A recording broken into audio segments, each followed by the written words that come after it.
Hello dear students. So in the last class we had discussed the thyristor controlled series compensator, that is TCSC. Okay, so we will continue this topic and we will discuss some more compensators. So today we shall discuss the operation of TCSC. In the last class we had discussed the general introduction and advantage of TCSC. Now in this diagram you can see the single line diagram of TCSC, that is thyristor controlled series compensator. Okay, so in this two modules are connected in series. This one is the first module and this is the second module. Okay, but it is not necessary that every time there will be two modules. There can be one or more modules depending on the requirement.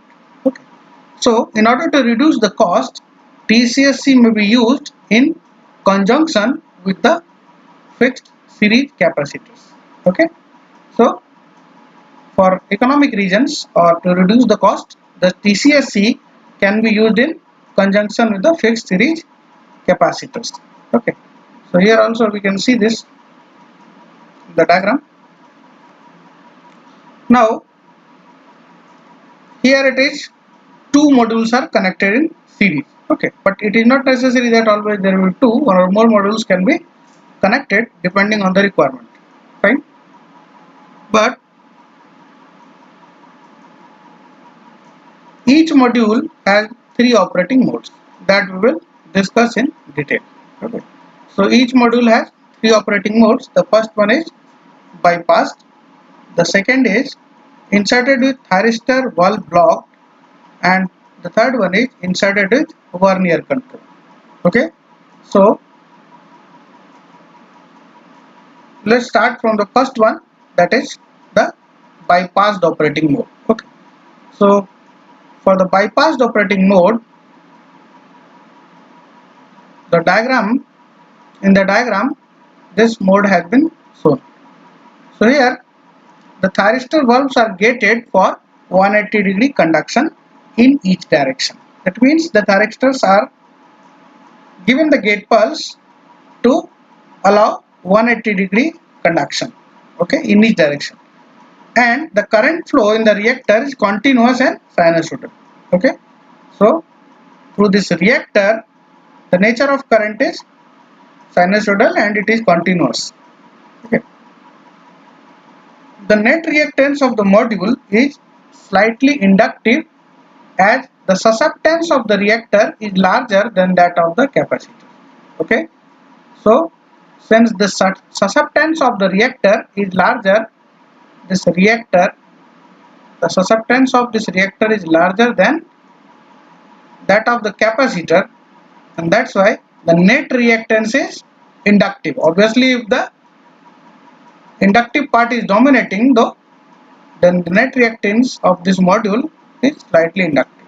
So in this case the net reactance of the module is slightly inductive, and during this mode most of the line current is flowing through the reactor and thyristor valves with some current flowing through the capacitor.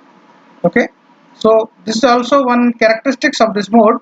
Most of the line current, okay, flows through the reactor and thyristor valves. You can see the two anti-parallel thyristors connected in series with this reactor. So the most of the line current is flowing through this reactor and the thyristor valves, and only some portion of the current flows through this capacitor. Okay, so this mode is used mainly for protecting the capacitor against over voltages. Okay, so the prime purpose of this mode is to protect this capacitor, here is the capacitor, against the over voltages or during the transient overcurrents in the line. Okay, so in case of the over voltages or transient overcurrents in the line, this capacitor is protected under this mode. And also this mode is called TSR, that is thyristor switched reactor mode. Okay, this one is the TSR mode. It is also called TSR mode. Now Let's move on to the second one, second operating mode, that is inserted with thyristor valve blocked. So this is the second mode, and here you can see the schematic representation of this inserted with thyristor valve blocked. Okay, so the name of this mode is thyristor blocked. In this type of operating mode, no current flows through the valves with the blocking of gate pulses. Okay, so gate pulses are blocked, and hence no current can flow through these valves. The TCSC reactance is same as that of the fixed capacitor, and there is no difference in the performance of TCSC in this mode with that of fixed capacitor. Okay, so the reactance of this TCSC is similar to that of the fixed capacitor, and as far as the performance of TCSC is concerned in this mode, okay, there is no difference. Even if you consider the fixed capacitor or you consider TCSC, in this mode both are same on the basis of their performance. Okay, so that's why this operating mode is generally avoided. Okay, and due to this reason, this is also called waiting mode. Fine. Now let's move on to the second operating mode, that is inserted with vernier control. So in this type of operating mode, the thyristor valves are gated in the region of, let's say, alpha lies between alpha minimum to 90 degrees, such that they conduct for the part of a cycle. Okay, so the thyristor valves are given the gate pulse in this region only, means up to 90 degrees conduction. Okay, the effective value of TCSC reactance in the capacitive region increases as the conduction angle increases from 0. Okay, so as the conduction angle increases from 0, this effective value of TCSC reactance would also increase. Okay, and alpha minimum is the, if alpha minimum is above the value of alpha corresponding to the parallel resonance of the TCR and the capacitor at fundamental frequency. So in the inductive vernier mode, this TCSC, or you can say inductive reactance, because we are talking of this inductive mode. So this TCSC reactance increases as the conduction angle is reduced from 180 degree. Okay, so that's why generally vernier control is used only in the capacitive region and not in the inductive region. So this is very important fact, that TCSC reactance increases as the conduction angle is reduced from 180 degree, and generally vernier control is used only in the capacitive region and not in the inductive region. Okay, so this particular mode is suitable for capacitive region.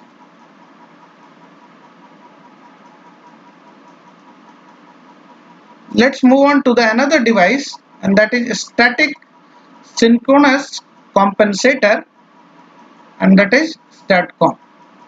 Okay, so as we can see in this figure also, static synchronous generator operated as a shunt connected static wire compensator whose capacitive or inductive output current can be controlled independent of the AC system voltage.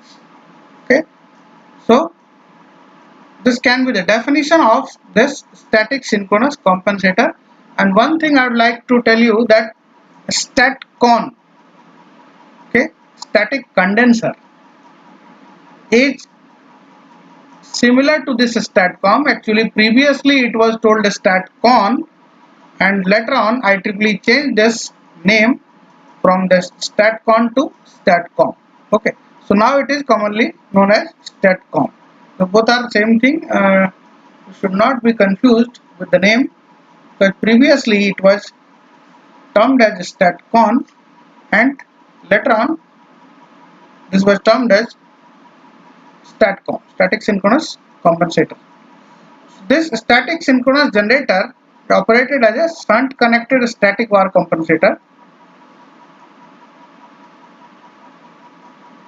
whose capacitive or inductive output current can be controlled. So in the first one we can see that there is a capacitor, and second diagram it is a inductor. Okay, so in this way capacitive or inductive output current can be controlled and it is independent of the AC system voltage. Okay, so STATCOM is one of the key fact controller. It is very important among all the fact devices, and it can be based on the voltage source or current source converter. Okay, so for voltage source we'll use this one, and for current source we'll use this one. So depending upon the type of use, the topologies are adopted. In other words, the devices use synchronous voltage source for generating or absorbing the reactive power. Okay, the STATCOM use synchronous voltage sources for generating or absorbing the reactive power as per the requirement. Synchronous voltage source is constructed using a voltage source converter, and such a shunt compensating device is called static compensator or STATCOM. So in other words, we can define this synchronous STATCOM, static compensator, as this. Next, a STATCOM usually contains an SVS that is driven from a DC storage capacitor, and the SVS is connected to the AC system bus through an interface transformer. Okay, so this one is the interface transformer through which it is connected. The transformer steps the AC system voltage down such that the voltage rating of the SVS switches are within the specified limit. Okay, so while I was discussing the SVCs, then also I had discussed this point that the transformer is used to step down the AC system voltage because that is at a higher level, let's say at 132 kV or something higher.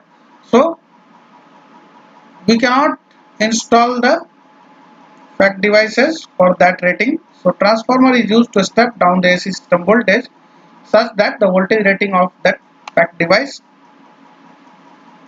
or the switches are within the specified limits. Okay.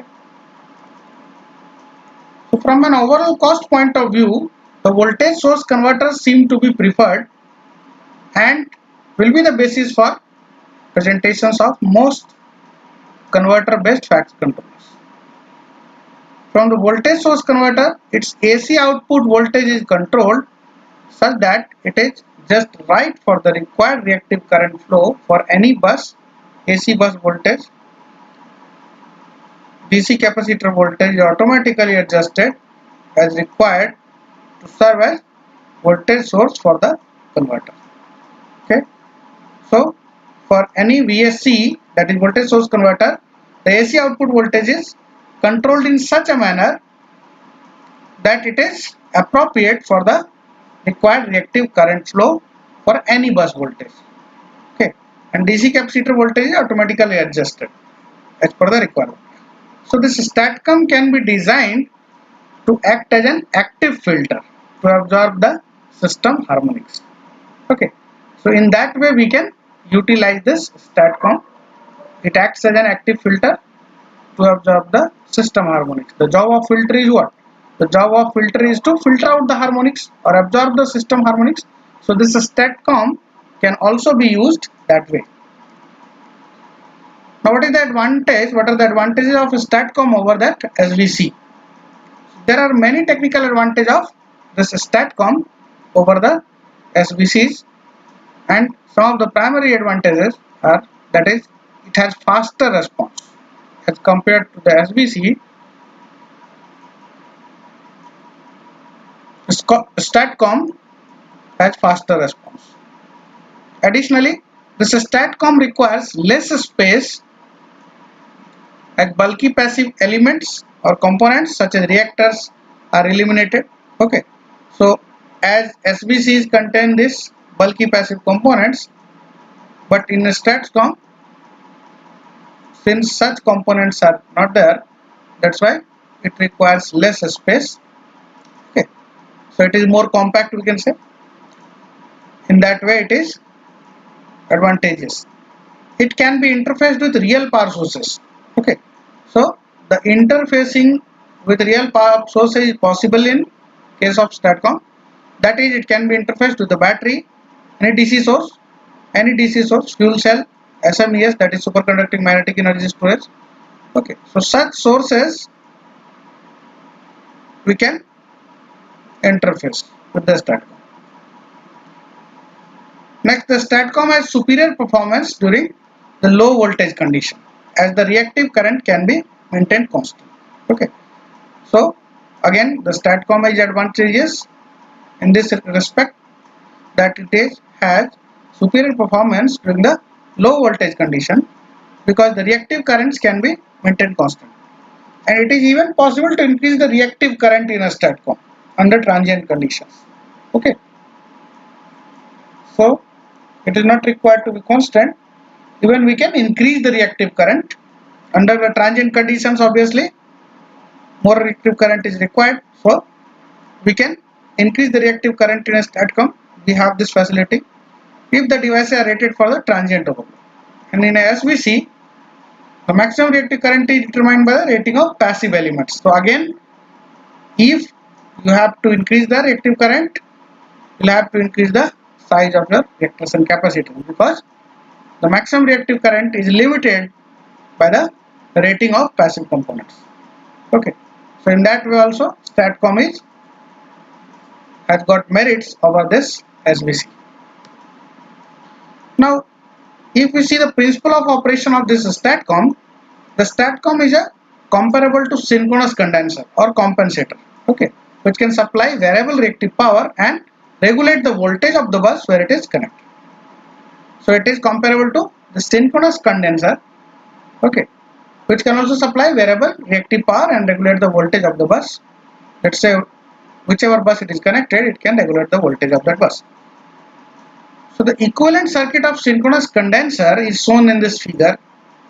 So we can see this. A variable AC voltage source E is there. Okay, the angle is delta plus theta, let's say, whose magnitude is controlled by adjusting the field current. Now, neglecting losses, the phase angle difference, phase angle, this delta, between generated voltage E and the bus voltage B can be assumed to be 0. Under what condition we can assume it is 0? If we neglect the losses. Okay, there is no drop or losses in this reactor, then this particular difference between these two voltages can be assumed as 0. So by varying the magnitude of E, the reactive current supplied by SC can be varied. Okay, so when E is equals to V, let us assume a condition when E equals to V, then reactive current output will be what? It will be 0. Okay, and when E is greater than V, then this synchronous condenser will act as a capacitor, because this E is, this generated voltage is greater than the bus voltage. Okay, so energy is being supplied. So this synchronous condenser will act as a capacitor, and when this E is less than V, that means this generated voltage E is less than the bus voltage, this synchronous condenser will act as an inductor. Okay, so both ways we can operate it, and when this delta, that is phase angle, is 0, the reactive current drawn is given by this equation, V minus E upon this X dash is the reactance. Okay, so this reactive current drawn is given by this V minus E upon this X dash, that is the reactance. Now let's discuss about the another thing, that is synchronous condenser, a device whose main function is the improvement of power factor of the electrical system. Okay, so the main function of this device is the improvement of power factor of the electrical system, that is known as the synchronous condenser, and it is generally installed at the receiving end of the line. Okay, now When a synchronous condenser is introduced, it supplies the kilovolt ampere reactive kVAr to the system, and hence the current is reduced. Okay, so this is the principle of operation, we can say, for the synchronous condenser, that when it is connected or installed in the line, it supplies the kVAr to the system, and hence the current is reduced, and therefore the losses are reduced and provides a better efficiency. Hence, more power can be delivered to the load and improves the power factor of the system. So, the basic purpose of using this device is what? To increase the loadability limit of the line, to improve the power factor, to provide reactive power compensation. These are the things which we have been discussing right from the first session. So, when the losses are reduced and provides a better efficiency, so resulting into that more power can be delivered to the load, and means with the same right of way or with the same transmission corridor or infrastructure, we can deliver more power to the load and simultaneously improve the power factor of the system also. Okay, so some more compensating devices we will discuss in the next lecture.